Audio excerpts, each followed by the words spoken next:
Have you ever wondered why we hiccups?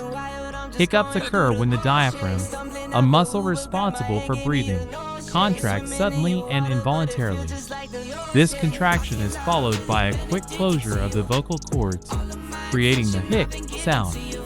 The exact cause of hiccups isn't always clear, but common culprits can include rapid eating or drinking, stress or anxiety.